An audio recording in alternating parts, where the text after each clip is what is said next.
Hey everybody, this is Brandon, TK32917. When I'm helping people build Stormtrooper armor, it seems like one of the things that people have the hardest time with is sizing and cutting the legs. And I guess part of that is just because you can't really see like the back of your thighs and your shins for cutting. So it kind of trips people out. So one of my friends came over to get some help with his armor tonight, so we figured we would just see if we could get somebody to film it and kind of walk through it. So I made a video for you guys to show you how we do the legs. So here you go. Okay, so we've got the thigh armor on him and we've taped it up on the top and the bottom, and so we've got it to a point where he's comfortable with how the fit is. So put it on, tape it, bottom and the top, and then adjust this tape to bring the top out or in, and adjust this tape to bring the bottom in or out to get the fit how you like. And once you're happy with it, we're gonna kind of go with this. So if you were to look at the armor from the directly in the back, our goal is to have a cover strip right down the center that's as vertical as we can get. And so to do that, we would look at this overlap portion of where the armor is overlapping, and this from here to here, and that piece is about right there to here. Within this overlap piece is where I need to make the cut. Obviously you don't want, like, let's say that it was more out this way and you had less overlap on this side and more there. You don't want to make your cut where you go outside of your overlap, because obviously you would be screwed. So we got quite a bit here to work with, which makes it easy. So what I'm going to do, the easiest way to make a very vertical line is not to make marks here, 2 dots, and connect them. Just take a piece of tape. Blue tape is very cheap. And so within our overlap, I'm just going to try to mark a vertical line down the center to start as best as I can there. Alright, so that's going to be my cut line. Okay, so we took it off of him now. I just cut the tape, and then I've got this line of where I drew the vertical line. So on that side, I'm just going to go for it because we're happy with where that one is. So I'm just going to cut.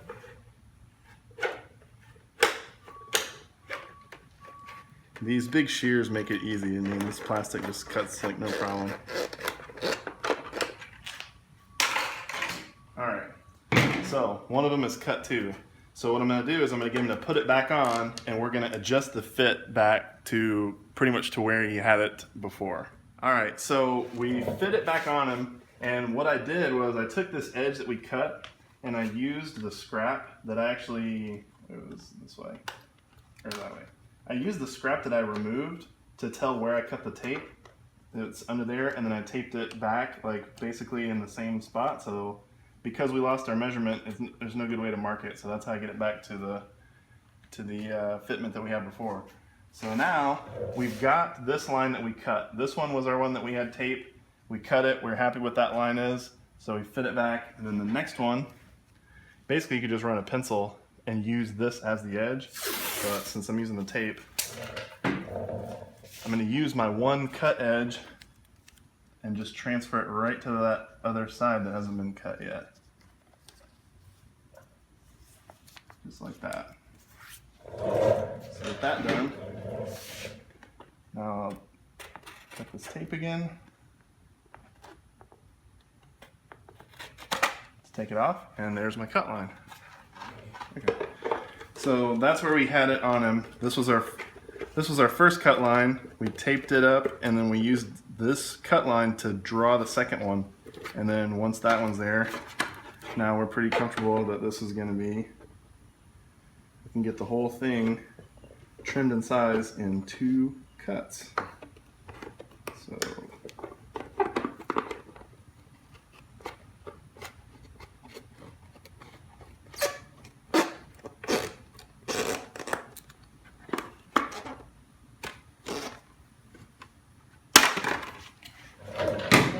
So we're cut to both of our cut lines that we made. So we'll strip all this off. And then what I'm going to do is just butt it up, because it should line up, our cut lines should be where we want them to be.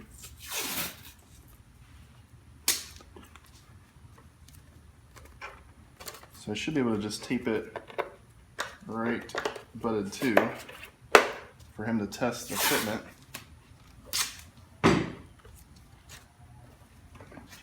So that's there to there.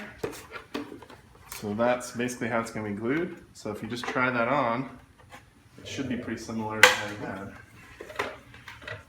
Yep. What do you know? Approved. Sized it in 2 cuts with very minimal hassle. So having 2 people is makes it way easier. Okay, one thing to note on the sizing, obviously on the legs, they're much easier to size because we really only got the back as a variable to work with. And the way that this sizing method works is because the fronts, because they have that ridge there, these are really easy to cut because you decide how wide your cover strip's going to be. Let's say it's 24 millimeters. So we're going to mark to the ridge, to where the ridge is on this armor, and we would cut half of that. So in that case, you'd cut 12 and 12 on each side. Once you get that, you glue the front because you don't really have a lot to play with on the front. You want the front to look accurate, but also you got the ridges to deal with, so you kind of have something to work with. So once the front is done, that's when you move to the back and you'll use this method that I was just talking about.